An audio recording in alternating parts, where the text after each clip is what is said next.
What is going on, guys? This is your boy XQ420 welcoming y'all back. Another episode, Showtime with the Cube.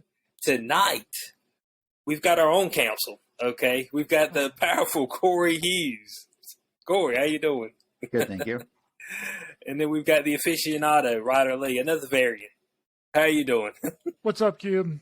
I'm ready to jump into this bad boy. Yeah, yes. I'm doing decent myself. If it's your first time to this channel, do not hesitate. Hit the subscribe button if you watch this on YouTube. Listen to us on podcast platforms. Excuse me. Make sure you hit that follow button. We appreciate everybody who's been checking us out so far. So tonight, guys, we are going to be going over Ant-Man and the Wasp, QUANTUMANIA. Okay, this is the kickoff of Phase 5 of the MCU, and the kickoff was not that great. But before we just dive nose deep into what we didn't like, which is probably a lot of things from both angles, let's let's go into what we did like. Okay, for me personally, all right, I think Jonathan Majors is a good pick for Kang. He can portray multiple variants, and he's done very well as far as within that. From what I've seen so far, He Who Remains, the Kang of this. Then he was three different Kangs. Ramatut. I'm assuming one of them was a Mortis. I don't know what the other Kang was, but he had range there. What do you guys think about Jonathan Majors being Kang? And we'll go with Corey first. I thought he was great. He's a good actor. He's solid. He's got depth. Yeah, I have no complaints with him whatsoever, other than I don't know anything about him. Like, that's the only complaint I have in regards to Kang. They didn't tell me a damn thing. Somehow he destroys these universes, and there's a whole bunch of them, but that's all we know. So any faults around that character, I don't attribute to the actor. I think his selection was good. Okay. All right, Ryder, what do you think about Kang, Jonathan Majors as Kang? Yes, I really liked Kang in the film because what they did with Kang was different than what they kind of did with the rest of the characters, which we're going to get into in the rest of this interview later on. Because whenever he was on screen, things were taken super seriously, right? There wasn't any undercutting of seriousness within that when he was on screen, right? When he was there, it was like, okay, he's a badass. We got to serious this whole thing up, right? Unlike the rest of it, where it's just undercutting with comedic humor to appease the audience and get another laugh, which is kind of like what Thor and Love and Thunder, the entire freaking movie, was just about undercutting seriousness and the gravity of the situation, which they still did a lot of in this new Ant-Man movie. Yeah. Okay. So we can agree there. Kang, moving forward, I feel like he'll be because we're going to assume that he's probably going to be showing his face within different variants in. Could we say pretty much all the movies moving forward? Do y'all think that? I don't think all of the movies. I mean, A majority of them. Really, what this thing has turned into is it's turned into a caricature of itself. You know, it's just like they're making fun of what they have previously built upon in the MCU. Like, things were like super serious back in the day, you know, like with Iron Man, there were stakes. You know, in that first Iron Man movie, he's in a cave, he's been kidnapped by terrorists, he's in a cave, he's got like 7 to 12 days to build this suit. And he's in there doing very human things to try and, you know, build the suit. And now it's just turned into just a caricature and a making fun of itself constantly type of. I don't even know who this movie's for. Do we even know who this movie's? I'm sorry, we're getting into the bad. Stuff first. Yeah. Well, we're trying to. But like, I really don't know, X Cube. I really don't know who this movie, their target audience is for. Is it for the hardcore Marvel fans? Is it for normies? Kids? It's for normies. Is it for normies? Like, I just don't really get it. And we've talked a lot on this show, X Cubed, about movies that doesn't serve any purpose. And I really felt like this movie didn't serve any purpose other than the kind of introduce Kang into the MCU, but I think they already did that. Didn't they do that in a TV show? Didn't you spot some of it? Wasn't he in Loki or one of the other Disney Plus? Yeah, he was TV shows? He's in Loki as He Who Remains. You don't actually he doesn't refer to himself as Kang on that. He refers to himself as He Who Remains in that one. So yeah. Yeah, I mean, I've kind of jumped on to the bad things about this, but another thing that I didn't like, sorry, is that Michael Pena was not in this movie. Where was Michael Pena? We needed Michael Pena in there. He was hilarious in the first movie. He was hilarious in the second movie. He had those two little bits. I actually rewatched the first and the second one before me and Corey went to the theater to watch Scott Lang's friend. Scott Lang's friend. Yeah, Michael Pena. He was hilarious. I loved him. But see, they've turned everybody in the movie into Michael Pena's character. So they were like, yeah, let's just we don't need Michael Pena anymore. Everyone is Michael Pena now. Mm-hmm. Yeah, mm-hmm. So okay, I can believe that. Okay, so Corey, all right, so we've got Guardians of the Galaxy Volume 3, The Marvels, Captain America: New World Order, and the Thunderbolts. That's our next 4 movies. How many of those movies do you think you will see a variant of Kang in? 0, since I will watch exactly 0 of them. We got to review them. I will take your word for it. Okay, here. This is my future review of every Marvel movie. It sucked. Don't go see it. All right? Marvel has become a joke. Just like Ryder said, it's a caricature of itself. The storylines are incoherent. The basic premise and plot lines aren't, the audience isn't important enough to have them explained to them. Like, here, let me give you a great example. So, what's her face? Michelle Pfeiffer is the mother, right? She's old as fuck and come a long way since the Witches of Eastwick. And so she's stuck down in the quantum realm where it turns out she was a little whore for like 30 years.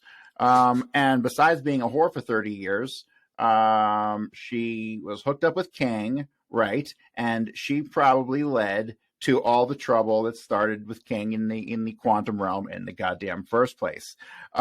So when she takes the power source, so there's a power source that powers his ship that he can travel through all these multi-dimensions, even though there's no physics to really explain that. And then she takes the power source and she throws it, and the power source morphs into this big fucking like huge structure, okay? There's no explanation on how it did it, why it did it, what caused it to do that, the ramifications of it doing that. And then when Kang goes to try to send Ant-Man to go get it, he doesn't give him any explanation on what he's supposed to do, how it's supposed to work, how this mega structure is supposed to shrink into this little ball, but give him a couple of little circles to throw at it. And so, yeah, I'm sitting there confused the whole fucking time, wondering what the fuck's going on. And then eventually he does it. The pin particles. Really? Yeah, how come I sat through 2 hours of that fucking movie and I didn't understand that? Because they didn't fucking explain it properly. I'm pretty smart the last time I checked. The blue ones, if I'm correct, the blue ones are to shrink and the red ones are to expand. Large ones. I tried to explain this to Corey after the movie was over. But all I'm hearing is like the teacher in Charlie Brown. Wah, wah, wah, wah, wah. Like John Fetterman. Okay, so. Oh dear Lord, man. So that whole thing was fucking stupid. Everything about it was stupid. It didn't make any sense. And have I mentioned that the movie didn't make any sense yet? I think that's my biggest fucking problem with it. Oh, and they took Evangeline Lilly, who used to be a hottie, and they made her some ugly dyke looking bitch with short hair. I don't know what the fuck's up with that. Dude, she shouldn't even been in the movie. Like, she barely spoke. She barely did anything. And, Bo, I mean, it looked like the wall smashed her in the face 40 times. Right. Now, hey, look, I mean, you still hit. You know what I'm saying? What we talking about? I mean, still hit. But you're like, every time I looked at it, I was like, bitch, you ugly. I mean, what the hell? And look, we ain't no lookers out here, okay? You remember her on Lost? She was like the heartthrob of America when Lost was out. I thought I'd just seen her in a few Marvel movies just a couple of years ago. I'm like, God, Lee, you look like you've aged 40 years. Well, the same with Paul Rudd. The defeminization of Hollywood. Yeah. Paul Rudd looks the exact same way. He's not his young, spectacular self either. And that very ending closing shot where the camera is up on his face while he's walking down the sidewalk, I was like, damn, bro, you looking old, dog. You looking like shit. You looking like the Undertaker up in this bitch. But okay, back to your question though about Kang. Like, I don't believe this is a good Marvel villain for every movie because they already fucking defeated him. Well, no. Hold on. They already whipped his ass in the quantum level. Okay. Let's say that Thanos was in a different timeline, and we saw a movie of Thanos being defeated. He did. I'm talking They brought him from another timeline. I'm talking the very first time you ever see Thanos. Okay, yeah. Mm-hmm. Let's say the first time we ever seen Thanos, he was just wiped out in that movie.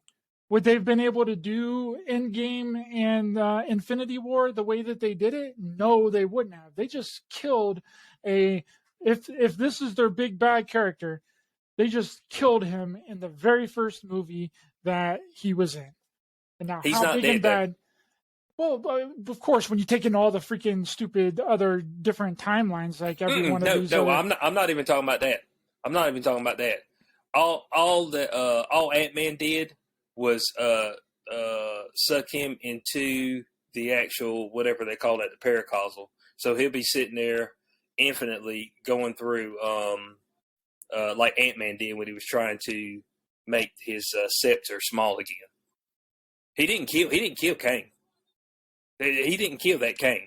Well, maybe that Kang they didn't just kill. got sucked into there. Semantics, X-Cube, semantics, Mm-hmm. really semantics, because they defeated him. They defeated him at the end of the movie, regardless, right? The ants really defeated. So what Ryder's saying ants is that really how can he be such a badass if he got his ass whooped in the first movie? That's the bottom line, is what he's saying. That's exactly and he has what a I'm saying. valid point. Point. Well, I mean, although it could be used comics, as though he's trapped away and he gets escaped again somehow. Like I don't know, but then you're talking like double escape. Like, I just want to blow my fucking brains out when I think about. But this Marvel was trapped. movies. Yeah, but ho. This is going off of the comics, guys. This is not something that they're making up on the whim. This is written out. Look, if you want to go off Marvel Comics, like when they did Rama Tut, they did like years later. They came back and said, "Okay, yeah, Rama Tut's a variant of Kang." They pieced that together. So this piecing of this stuff together throughout history, Marvelson already did it. They were like, well, we could pick that guy. We could pick that guy. That guy could be Kang too. So, hey, what do you know? Kang's been around here all this time, and we didn't even know it. So, like, the premise of Kang, like, not being able to be defeated because there's so many replicates of him and he's able to traverse time is the whole premise of Kang. So, I mean, that's like the baseline of, I know it sounds crazy, but this is comic book, like, to the T. As far as what they did there. Now, okay, the real question is, why was this particular Kang so feared by the other Kangs? That's the real question. Well, what are your thoughts are there? Well, he was exiled, right? They exiled him. Yeah. He was exiled to the quantum realm. So, I mean, maybe he could be more powerful. I mean, he did seem pretty badass, which I did like about that in him, because we've seen like technology within the Marvel universe, but it always seemed like technology. This kind of seemed like technology mixed with like magic almost. Oh yeah. It almost seemed like his real like abilities, like he was that powerful, but it was really just his super highly advanced technology. I'm pretty sure it was referenced in the movie that he's like decades and decades and decades, thousands of years ahead in the version of technology that he has. So I actually really did like that that aspect of it, that he's just got badass super weapon technology, like even more badass than Tony Stark. So I don't know, maybe he's just he's more powerful, but then that just begs the question, well, if he's Kang and he's got highly advanced technology that's thousands of years ahead of anybody else's, why doesn't any of the other Kangs have highly advanced technology that's thousands of years ahead of us? You know, I don't know. I just don't like the whole timeline different Kang thing. Like, if they were going to do it, they just needed to do it in a different way, right? There was so much exposition behind it, and just plain showing you that, you know, Kang, in those end credit scenes, that there was multiple versions of him. There was King Tut, there was this other version, and then they go out into the stadium and there's thousands of different, you got homeless Kang, you got hooker Kang, you got prostitute Kang, you got crack rock Kang, you know, you got all these different Kangs. So it's like they could have done it just in a different way, more subtle, instead of just showing us that all of these Kangs exist. You know, I think that's my main problem with it, is that they're just spoon feeding people bullshit, and they don't give the audience enough to think on their own, you know, to put two and two together. And that's what I like about a movie, is like mystery box and theory creating. I didn't really get any theory creating out of this movie. It was just spoon fed to us by a little freaking spoon. Okay, Corey, why do you think that this particular Kang was the one that was exiled? That's a good question, because that brings up concepts of good and evil, right? So if he was the bad guy and the other Kangs exiled him, then aren't they all good guys? Not necessarily. I mean, what the fuck? I mean, it's like, this is an aspect of it the Marvel writers didn't think through. So it seems to me like the enemy of my enemy is my friend in this case. So if we're just assuming that this was the bad Kang that was expelled. What if this was the good Kang, and the rest of them were all bad? Like, that could be a double, triple whammy twist here, and I could buy that. Double. Yeah, double. So, I mean, that's a reality we have to face, is that this Kang is in conflict with the other Kangs, and seemingly the other Kangs are united. Mm-hmm. So, well, okay, so a lot of y'all didn't get into the whole tap of the multiversal war with Loki, which gives you a whole lot of the background information on this. But He Who Remains actually speaks about the multiversal war between him and the Kangs. And pretty much what he did at that point in time is that he managed to defeat the other Kangs, bring the universe down into one mainstream timeline, and then if anything diverted outside of what it was supposed to, he would actually send the TVA to actually eliminate people to keep from his replicants of himself from forming in the future, because he understood what they were capable of. Now, does that make him a good guy? Yes. It also makes him evil, because he's intentionally killing people at the same time. He's intentionally taking lives. So it's like, it's like your decision. Do you save the one person, or do you save the million people?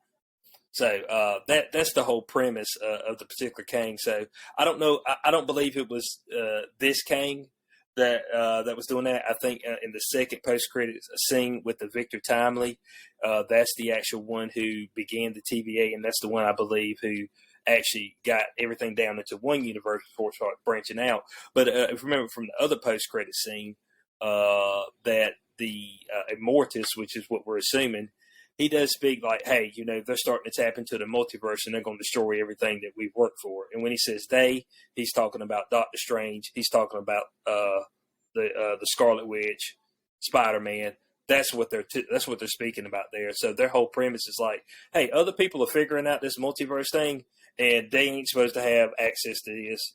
They sing where Avengers Endgame, where they're going back and reversing time. And they're like, ho, y'all ain't supposed to be doing this shit. So I think that's the whole premise there. They're going to be actually trying to go through and cull these people that could potentially mess up their plans and mess them up as far as them being the only ones that are able to traverse the actual timeline. So was that a pretty good explanation as far as that? Damn, bro, they're so into traversing different multiverses and timelines that it's transferred over to the DC universe as well. Holy shit. Hey, I'm just letting you know, man. Hey, look, how is she going to restart it? How is she going to restart it? You know what I'm saying? Now, just okay. So, I think, guys, that was some of the good things right there. That was some of the good things. So, I guess we'll move over to the bad. Okay, the bad. Now, look, here's what was irritating for me, for almost an hour and 15 minutes of the movie was Janet Van Dyne. Okay. Michelle Pfeiffer, Janet Van Dyne. All right. So, Cassie's over there. She's like, yeah, I'm sending a signal to the quantum realm. Why are you doing that? You know what Janet says? Okay. We get sucked into the quantum realm. Guys, we need to get out of here as quick as possible, man. This is bad. Oh, why is it bad, Janet? Oh, I'll tell you. I said, okay, you know, we meet up with Bill Murray, you know what I'm saying? He's done smacked them cheeks in the quantum realm. And it's like, oh, you ain't told him about the guy. You ain't told him about Kane. Hey, Janet, who's Kane? Oh, I'll tell you who it is. Janet, for an hour and 15 minutes, for the guy who's so badass, who you know can fuck shit up, okay? Can fuck shit up. You ain't said nothing about the dude. Ain't said nothing about his technology. How cunning he is. Nothing. I mean, if I'm going to fight this cat, you know what I'm saying? I need to know some info about him. And you've seen it firsthand. That's what irritated me. Right, Ryder, what do you think about that? Yes. I was like, why is she not saying anything to these people? Like, this is a dire situation right here. Like, you guys are in trouble and you just got your lips sealed on this. You're not saying a peep out of all this. And I kind of did like a little bit of the exposition that was given to us between King and her, back in the day whenever she was trying to rebuild his quantum thrusting generator timeline morphin switching reality shifting thing. I did like that. I thought that was actually pretty cool in how she expanded it. And then, which is another really interesting thing, is that King said to her, he said, your daughter's going to basically open the portal in order for you to, come go back home. Right? Which is very similar to what Ant-Man Paul Rudd's character in this, his daughter did, to open up the portal for him to be able to get his hands on the PIM particle tech in order to take him home. Right. So it was kind of like a mirroring type of situation there, with him telling her that, her daughter's going to open the portal, which it wasn't really her daughter. It was I can't think of any other names. That's how much I was not interested in this movie. But you talking about Cassie, his daughter? Yeah, Cassie. That's Scott's daughter's name. Yeah, Cassie. Yeah, Cassie. So I thought that was pretty interesting. And then, there was some decent things about the movie that was okay. Like whenever they were in that, who's that guy that was talking about the holes, that little alien dude in the quantum realm? I tried to blur past that. I was like, you just drank me. Now you can understand. I'm like, holy shit, what the hell is happening here? It's like, drink the ooze. It's like, I don't want to drink the ooze. Well, you don't have a choice. You just pour it down your throat. And then whatever language the other creatures, whatever, are speaking, then you can understand it in your native language. Who made that? I don't know. Okay. I thought the quantum realm was just like some organisms down there, and like you didn't want to get down there because they might eat you. That's what we seen when they went and saved Janet. We didn't see no people. I mean, no regular folk. How'd they get down there? That's the real question. Well, time is completely different in the quantum realm. Okay. Except it's not. There might not have been anybody down there whenever he went to rescue Janet. And then during this period of time that they've been out of there, it could have been thousands of years between that amount of time. I mean, the ants just all of a sudden built an entire civilization from the couple of days that they were even down there. So You never Yeah, know. got super smart. Yeah, started socialism according to Frank. I was like, I said, dude. I mean, not Frank, Hank. I said, Hank. He's like, yeah, look, socialism. I'm like, dude, what is that in this movie? I'm like, did Marvel just say socialism in the movie? I got a question. What's the name of the actress who played Cassie in the movie? Her name is Catherine Newton. Catherine Newton. And she's annoying. Cassie's annoying. She's like she seems like one of those people who would like super glue her hand to the concrete. You know what I'm saying? I mean, that's what she became. I'm not leaving this street until you stop driving your gas car. Okay, so I thought that Catherine Newton, who plays Cassie, I thought that she looked familiar in this movie. And I realize now why. Because she was actually in the Supernatural series for like 5 years, slightly chunkier and way more fucking annoying than she was in Ant-Man. Like, I've said it before, but like Supernatural is my favorite TV show of all time. What ruined it was they would bring in these fucking characters, you know, like in any character who comes into a series, like after season 10 is just going to suck. Right. And she was one of these fucking people that just like sucked. But it's obvious they made her lose some weight for this fucking film. But yeah, just the annoyingness of her in this new movie was the fucking same annoyingness as she's been in her whole fucking career. I mean, Corey, I mean, we're going to have the feminists there beating the hell out of us. How dare you talk about a woman's weight? I mean, what is this? What kind of misogynist shit is this? And them feminists can get back in the fucking kitchen. Damn, Corey bringing the heat. Oh boy, hey guys, we've been on a roll right here recently. With these films, we've been on a roll. Look, that's my number one pet peeve. Scott Ant-Man, hell, he could have not been in the movie. The Wasp could have not been in the movie too. Man, I felt like they didn't do anything. Hey man, they made a fucking they made a Black Panther film that didn't have Black Panther in it. So fucking anything's possible. Yeah, so I was sitting there like the whole time. Like, do you remember any line that Scott Lang said? Any line that Hope said? Did Hope have a line? I mean, besides her just looking really concerned.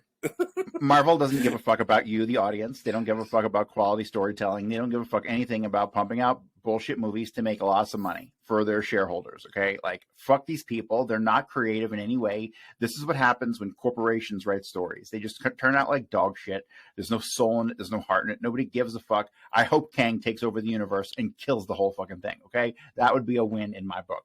So the problem with these fucking stories is like nobody's rooting for the good guy anymore. Nobody gives a fuck about the good guy because the good guy is a goddamn fucking pansy who wears fucking lingerie on his days off. Okay, like nobody wants to fucking see this shit anymore. All right, the values that superheroes once represented are not represented anymore. Okay, like the world that's supposed to be defended, nobody gives a fuck about defending anymore because it's bullshit. Right? That's why superhero movies suck. Because the world around us fucking sucks. And the movie hero films just reflect that reality. Like, fuck everything. Does that sum it up?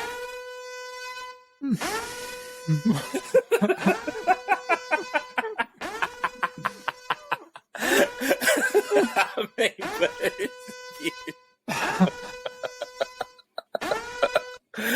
oh man, but sound the alarm. You know what I'm saying? Sound the alarm on them, guys. Wow. Okay, hey, look, Corey's overpowered today in our council. Corey is overpowered today. I mean, look, I can appreciate your sentiments there. I can appreciate your sentiments there. What, hell, we haven't even really told y'all about the movie because there's nothing to really tell you. Hell, I think Hell, haven't we already done said everything about the movie? Oh yeah, I'll sum it up in like 30 seconds. A bunch of people who have a bunch of tech that they don't know how to use, haven't really been able to figure out, use it, and they go to the quantum realm, and then they get stuck there. And while they're stuck there, they find an obstacle being stuck there, and it's a black guy. Okay, I'm done with this racism in movies. Okay, why is the black guy got to be the bad guy? All right, and this black guy gets stuck there until these white supremacists kill him, and then they return to the fucking regular realm. They just get him stuck inside of the little system. They don't actually kill him. They don't actually kill him. He's not actually dead. He's not dead. But he was defeated. One thing that I do want to touch on really quick. The ants defeated him. There was too many ants. That was the ants. Don't even get me started on the ants. Hey, ants just showed up in the quantum realm. I don't want to hear it. If the ants didn't show up, then he was going to eliminate them. It was going to be an easy win because Ant-Man can't beat nobody. Okay? The Wasp can't beat nobody. All right? They ain't nobody. They ain't gonna kick no ass at all. All right? It's just all there is to it. There should never have been giant ants in any movie since Honey, I Shrunk the Kids when they did it right. Everything since that has been terrible. Ryder, what you have for us? Well, I want to talk about Darren in this movie. Darren. Oh, godly! I was about to skip over him. MODOK. MODOK, bro. Why did they do that? That is the most awful CGI I think that I've ever seen in a movie in a long time. Horrible CGI. Why did they make his face all shitty and discombobulated? It wasn't even the original actor. It's a different actor. And they made him out to be the original actor from the first movie that played the Yellow Jacket. Yeah, that wasn't even him. Wasn't even his voice. And they completely ruined that entire character, dude. And he was basically just there for comedic relief. Like no one took him seriously at all. I didn't take him seriously. Like he's like, yeah, I'm the most evil machine. I'm a killing machine. And then he's like, oh hey guys. Hey, what's going on, Scott? How you guys doing? Like, what? Whoever's decision that was to do that in that movie just needs to quit. Just stop. That was god awful. You know? MODOK was pathetic. MODOK was flat pathetic. And I'm with you there. The CGI for his face, like it was just like stretched out. It looked like something that was on like VHS tape. You know what I'm saying? It's just like when his mask popped off, because like the actual caricature of him with his mask on and everything, you're like, oh, okay. And then the mask pops up and you're like, did y'all give up? The budget run out? I said, man, the budget's out. I mean, we had a budget. You know what I'm saying? We can't do nothing else with this, okay? Just plaster his face in there, okay? Stretch it out how you need to stretch it. We out of budget. Corey, what do you think? You think they ran out of budget? No. No, these fucking people have more money than God. These people are incompetent. They don't respect the audience or anybody who watches their films. They hope that the people who watch the films don't know anything about entertainment. This is this dog shit, right? Like I look back in history at some of the worst movies ever fucking made, right? Stuff like Bad Taste, right? Like just horrible fucking atrocious movies. And those movies have more of a cohesive plot line than the shit that we're seeing today. Literally, like my least favorite movie of all fucking time is God, what the fuck was that movie with like Dan Aykroyd, where he's like an old dude up in a fucking mansion? Nothing But Trouble. Right, worst movie ever made. I would watch that movie nonstop every day for the rest of my fucking life before I go see another goddamn Marvel movie. These things are such crap. I'm fucking disgusted. I can't do this anymore. I literally want to get out of these movies and go blow up a building. Like these are not good for my mental health. But we need to cover them now. Just copy and paste everything I've ever said about a Marvel movie in the past into future videos. Hey, one of these might shake things up. Okay, one of these might shake things up. One of these next four. I just want to see Deadpool 3. Deadpool 3, I think, is going to be a badass movie. I think, and it's going to be a part, apparently, of the Marvel Cinematic Universe as well. And it's going to have Hugh Jackman returning as Wolverine. It's got Ryan Reynolds in it. He's coming back as Deadpool. I think that might be the only redeeming movie in this entire phase of Marvel shit show movies. Yeah, and it's not even. Well, I guess. But here's the problem: it's not really Marvel. The problem with all these movies is the infinite growth model. End of story. These motherfuckers think that they can just outdo each other every movie. You can't. All right? You cannot outdo every previous fucking movie. And they try to go above and beyond with the CGI. With the CGI and these over-the-top storylines and these fucking... end of the world scenarios. Every time. Oh my God, yes. Yeah, every time. It's the whole universe or nothing. Like, fuck off. That is what's destroying all of these films. I mean, there were fucking not Disney, there were DC and Marvel movies for 40 fucking years before any of this fucking universe shit started popping up.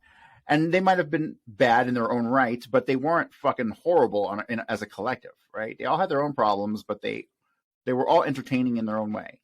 Okay, we don't need every fucking goddamn movie to be interconnected to every other movie just so they could, and it's a marketing ploy, right? Like, you can't understand this unless you see this series, so they force you to go watch the series. No, fuck that. No. Movies don't stand on their own 2 feet anymore, and that's the problem. You don't go see a movie and it has a collective start to finish ending and the whole thing wrapped up in a 2-hour period. Like, they don't do that with superheroes anymore. There has to be a twist because that's what worked 20 years ago when they started all this shit. Doesn't work anymore because people are over it, right? People are over, and people are over they see through these superhero movies for what they are, which is propaganda. They're American propaganda movies, right? The good guy beats the bad guy, right? It's always the same fucking thing. That's why I really like the Batman. Matt Reeves' The Batman. I thought that was a solid movie. Now, some of the characters in there weren't so good, but it was a standalone movie, start to finish, that wasn't interconnected with anything. And when the movie ended, the movie ended. You didn't have to see any previous movies. You didn't have to see a movie after it. You didn't have to see a TV show after it. And same with the Joker, Joaquin Phoenix's Joker movie. You didn't have to see any movies before the Joker. You just went in and you watched the Joker. And it was a standalone movie. It started and it ended, and that was it. Mm-hmm. I think those are just two of the agree. best superhero movies that has been out in the last 5 years. I'll totally agree with you, and I'm not even saying that in as far as my belief that Batman was a great film. I thought it was good. It was entertaining. It did a couple things right. It kept the scale small. But as a whole, I don't think it was a great movie overall. It did some good things, but as a whole, it didn't blow me away when I saw it. However, I respect it as being better than 99% of all the shit that we've seen over the last 10 years or so, you know? The real question is, how are you going to be blown away? There's no way. There's only so far that the scope of the mind's going to go, and there's only going to be so many scenarios that you're going to be able to put anything in without it getting too outlandish. You know what I'm saying? Without getting like a Donnie Darko. You know what I'm saying? With my man sitting here fucking laughing at a bunny rabbit. You know what I'm saying? And all of a sudden, here's another thing. Like, when they get greedy and they start spitting out these movies, like, they don't give you a chance to miss the characters. You don't have a chance to wonder what happened because the next movie came out next year. You know, there's nothing special about any of these projects. Mm-hmm. They got a bunch of these projects going on at once, and I'm understanding y'all's sentiments. So, of course, you know, as far as the business model goes, their business model is to have eyes kept on them. And we're going to be totally honest. Without Marvel movies over the past 2-3 years, there would be no cinema. There'd be no cinema, period. Zero. Nilch. None. People don't give the first flying fuck about any other film almost. Top Gun caught on because people had nostalgia. I think the Indiana Jones will catch on. Stuff like Fast and Furious, which, you know, even now, you know, people are like, I'm done with Fast and Furious. It's going to make $1 billion. Fast 10, Absolutely. It's going to get $1 billion. There ain't no doubt about it. So these rehashed stories, they know that these people have a connectivity to these particular characters. Fast and Furious is a particular universe. So they're going to continue with that because that's what's bringing home the bacon. Do I want to make a bad movie and know that I'm going to make $1 billion, or do I want to go out and take a risk and make a good movie, but nobody cares because nobody knows about it and won't come watch it? Well, that is the dilemma. That's the dilemma. They took a big chance with that Dune movie that came out this year. That's based off a book, though.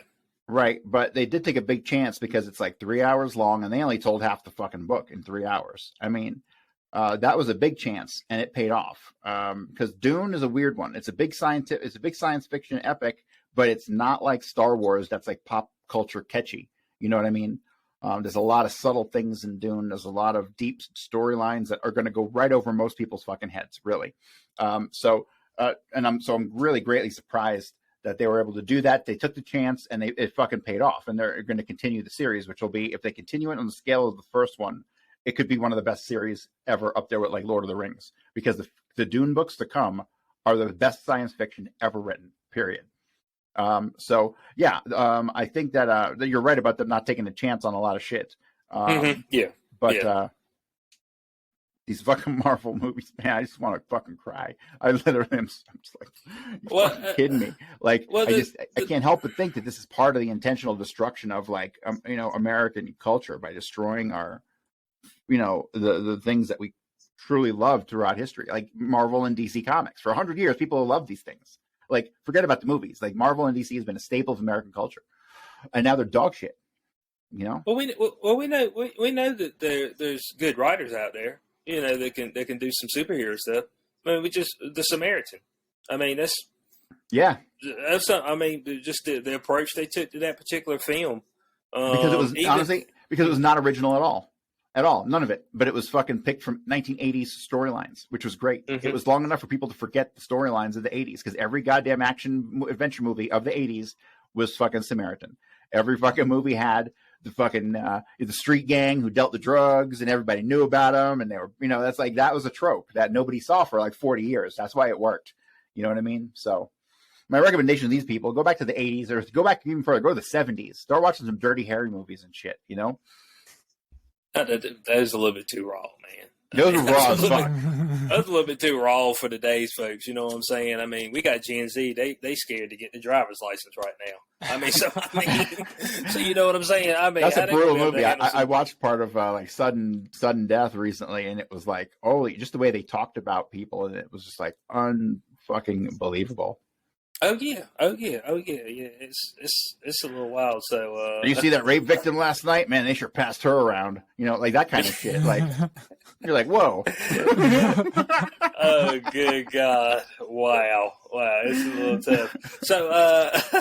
So we get back to it. Did we learn anything new about Ant-Man, Hope, Cassie, Hank? Did we get anything new about them? I learned that at all? No matter how dangerous and unique and special this technology is, now anybody can use it. Just throw on a suit or put on a little ring. Doesn't matter. You can fucking shrink, grow, whatever the fuck you want. Just do it. Yeah, which is kind of weird, actually. Mm-hmm. I'm just like, I thought there'd be like something like special with your body type or whatever, or how you interacted with it, that would cause you to be able to do this, and not like your body like combust from you going small, big, small. You know what I'm saying? So, but I guess not. Yeah, I think in reality, the interaction of the strong and weak nuclear forces in such a sudden compression would most certainly cause a nuclear reaction that would take out the universe. So probably not really ever going to work. Ryder. Before we get into nuclear physics out here with Corey, the powerful, do you feel like you learned anything new about any of the other characters in this film? If they took the other characters out of the film, could the film have went on as it was? I think the only thing that we learned new about people in here was Janet Van Dyne. That's it. That's all. She's a trifling hooker. She's a trifling hoe. That's the all. Quantum hussy. Yep. Yeah, she's slinging that poontang all around the quantum realm. Dude, she banged at least like 3 dudes down there. And the thing is, she was fighting Kang for all these years. She was fighting, running, and had nothing to say to anybody else. And you know what's crazy? And look, this is when we get into a couple of the things that are mysterious. So whenever they sent Scott into the quantum realm in the back of that van, and he got stuck, Janet didn't act like it was that big of a deal. She ain't like it was that big of a deal. Oh yeah, Ant-Man. Yeah, let's go down there and let's get some pin particles, and yeah, let's go check some things out. And of course, he got stuck down there, and what he said was 5 hours was 5 years. Well, how long were they in the quantum realm this time? Because when they came back out, everything looked the same. Were they down there for 5 minutes? And also, Was that a 5-minute adventure? So apparently the Thanos' snap that eliminated basically all of Earth's population doesn't affect the quantum realm either. No. It only affects this realm and this reality. It doesn't do anything to the quantum reality. But the quantum realm, aren't they all connected though? So. Isn't the quantum realm connected to this reality? You would think that it would. But I thought do time something. didn't work the same way in the quantum realm, and that's how they were able to undo the fucking Thanos shit in the first place. Yeah, time doesn't, except in this movie where time works exactly the same. Because when you come back, you're at the exact same point. See, that's the whole premise. Like, Scott literally says, man, I was down there for five hours. Just didn't know you down there for 5 years. I swear to God, these guys outsourced their fucking production to, like, the lowest bidder. This is how this shit, this is like U.S. government-style operations, right? Seriously, like, we got a $50 million budget. Whoever can get it done for that can have it. I'll do it. That's how it goes. Yeah, but the whole premise is like, okay, Janet knows there's something really bad down there. Okay, this is bad dude. He badass. Hey, let's go in the quantum realm and collect some shit. You'd be like, well, hold on a second. I mean, you all nervous in this movie, but it was just a few movies ago. You're like, hey, yeah, let's go down there and get some shit. You know, it's just like, it's the disconnect right there. It's like, Cube, there's levels to the quantum realm. You got to go through the ether of the quantum realm. You got to go down there super, super deep, and that's where Kang and his crew and his whole army and with buildings and everything that's been built in the deepest depths of the quantum realm. I forgot because the ants got stuck like halfway in between where they landed, and then they were able to build their socialism colony with Superman technology in that point in time. So that disconnect right there, and it's just like all the guys, and I swear to you, if they would just stick with one team of writers, okay, they could make this cohesive. All right, and I think it would be fine. But the fact that they just pick whoever to come write and none of them watch any of the movies, I swear to you, they don't. There ain't no way that they do, because otherwise they'd be like, oh man, if we send them to the quantum realm, then when they come back, you know, we need to have time fast forward. Things need to be weird when they get back because, you know, they've been down there for at least multiple hours, if not multiple days. So it'd be like 10, 15, 20 years here, but they come right back, and the same jig is over there at the coffee stand. They called him Spider-Man the first time, gave him the coffee free. Oh yeah, you the little guy. It's $12. I said, damn, he busted your ass, man. He busted your ass. And Scott just took it. He just sat back and took it. Yeah, I mean, so it's just like so. Well, they can't do that, Cube, because that means that the entire universe just fast forwarded like 5 to 15 years, and then that affects all of the other characters and all the other people that they're developing stories surrounding. So they can't just have everybody fast forward 15 years. It only works when it's conducive to the story. It doesn't work when the story doesn't call for it. So when Infinity War happened, that was different because there was an actual time jump in between Infinity War and Endgame. Right, there was that 5-year period where everyone's dead and they're trying to figure out what to do. So that made sense to the story. Now, when it doesn't make sense to the story, then they can't do it, and everything is just the same. Huh. I think Corey, that's the logic. Corey, does that sum it up? Does that kind of sound Are we still talking about Ant-Man? I fell asleep there for a minute. Yeah. Does that sum it up? Yeah. So that's a few of my pet peeves, Janet. The not storyline being conducive with other things, and I just think that just has more to do with the people that they have writing for them not actually watching any of the movies. I swear they don't watch any of the movies. I'm disappointed in Bill Murray. Like, this was like a mar on his like illustrious career. Literally, was it really worth selling your soul for 5 minutes of fucking screen time? The guy doesn't make any movies anymore, and he had to show up for this. Come on. He was in the last Ghostbusters, okay? Hey, look, but hey, when you start running out of money, bud, it's that Thanos, man. Where did that bring you? Back to me. Hey, look, but struggling actors, man, they start running out of cash. You're like, I got to take a gig. You know what I'm saying? Even if it's a poor role. So let's get into the actual the ratings on this. Okay, the ratings on this. So IMDb has it 6.6 out of 10. That's with 30,000 people. All right. The Rotten Tomatoes audience score is 84%. That's crazy. 84%. Now, the tomato meter, which is the critics' 296 reviews, is at 48%. But Rotten Tomatoes has got it at 84%. Over 2,500 people have rated it. It's fake, bro. Fake bots reviewing it. It's fake news, man. And they got the tomato meter for reviewers is at 48%, which is crazy low. Yeah. I think they said this is the lowest review one, which I don't know. Thor: Love and Thunder, it's lower than this one. Thor: Love and Thunder is lower than this one. I mean, it is. I know you didn't watch it, Corey. I saw it, but well, I saw most. I watched it until I fell asleep and didn't want to watch the rest of it. Come on, man.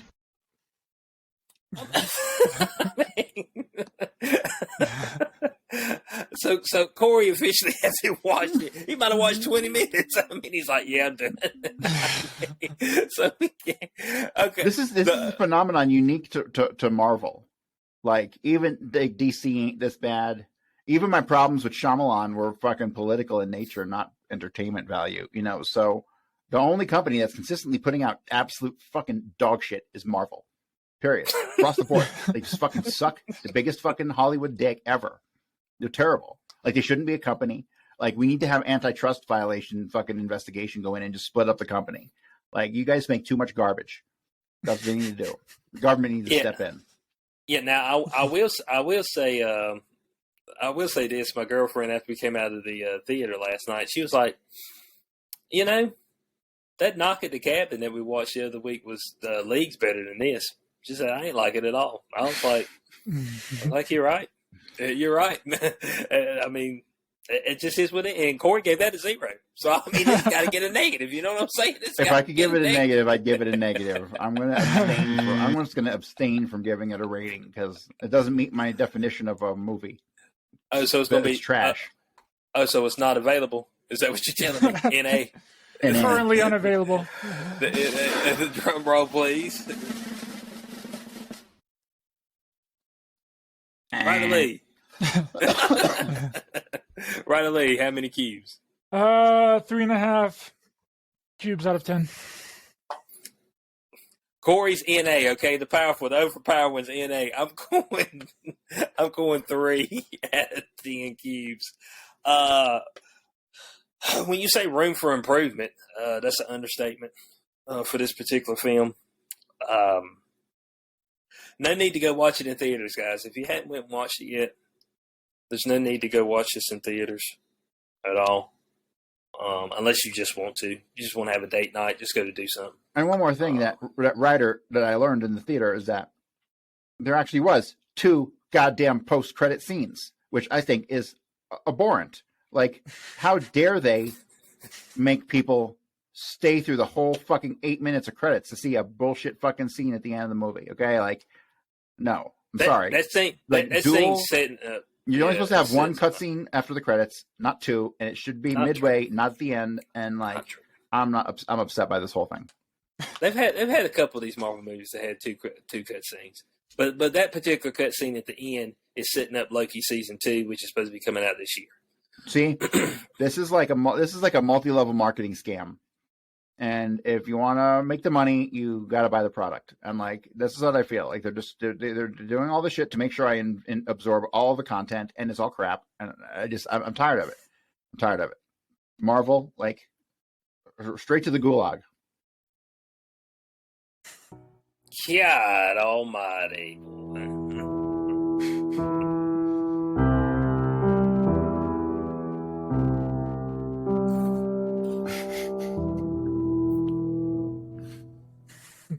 This is the overpowered one at his finest, okay?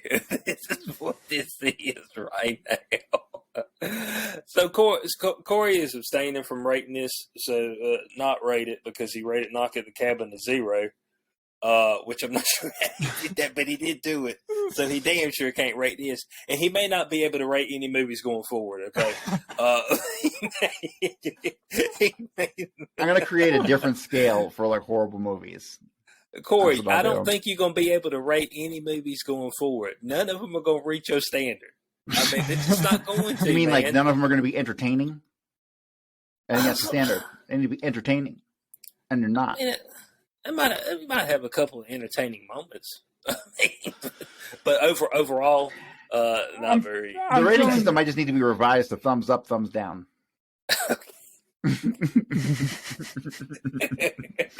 Cube up, cube down. Yeah. I think Cocaine Bear is going to be a good one for you, Corey. Oh my God, that's going to save me. That is going to save me. I'll go. Cocaine. That we're going to go to the theater to see for sure. It won't, and that's coming out next week, and it won't. All it's got to do is have some titties in it. If it's got titties in it, it's going to be fine. I got this feeling, Bo. You're going to get back, and we're going to start reviewing it, and I'm going to hear this in the background. I have to take this thing to the hospital, Bo. I was just going to be hey, you say that, but like, a fucking disposable movie like, like Violent Night, it's like best movie of the goddamn year. You know what I mean? Takes the cake. So Cocaine Bear could set the standard. I got high hopes for you, Corey. Got high hopes for you, and I think this movie's going to knock it out of the park. We might even get a 1 or a 2 cube on that movie. You guys can't blame me. Entertainment is horrible lately. Entertainment is shit. It's entrenched in politics and nonsensical bullshit, and like it's just not entertaining anymore, right? It's just people are not turning out to see these things, and it's just sad. It's also a super spreader event. You know what I'm saying? So that might be the reason why. The super spreader. So yeah, that is Ant-Man and. Well, actually, that is the introduction of Kang. I'm not even going to say Ant-Man and the Wasp. I should just actually name this The Introduction of Kang. That's the name of the movie because that's what it was. Ant-Man, the Wasp, Janet, Hank, especially Cassie, were all worthless throughout the entirety of the film and really served no purpose except getting us into the quantum realm. That was their one and only purpose. They actually couldn't defeat anybody. They had no skills, no hand-to-hand combat. When they got to hand-to-hand combat, Scott was way out of his league. Okay, he was getting his whole ass kicked. Okay, so yeah, that's his film. As I said before, next Marvel film, which I might be up here having a review by myself because I've got Party Poopers with Guardians of the Galaxy Volume 3, which I feel like the Guardians movies have been pretty good overall. 1 and 2, they've been straight. So maybe this one. Or you seen them all floating in space in the rainbow fucking outfits. It's going to be more propaganda. It's going to be crap. But that's just me being a negative Nancy.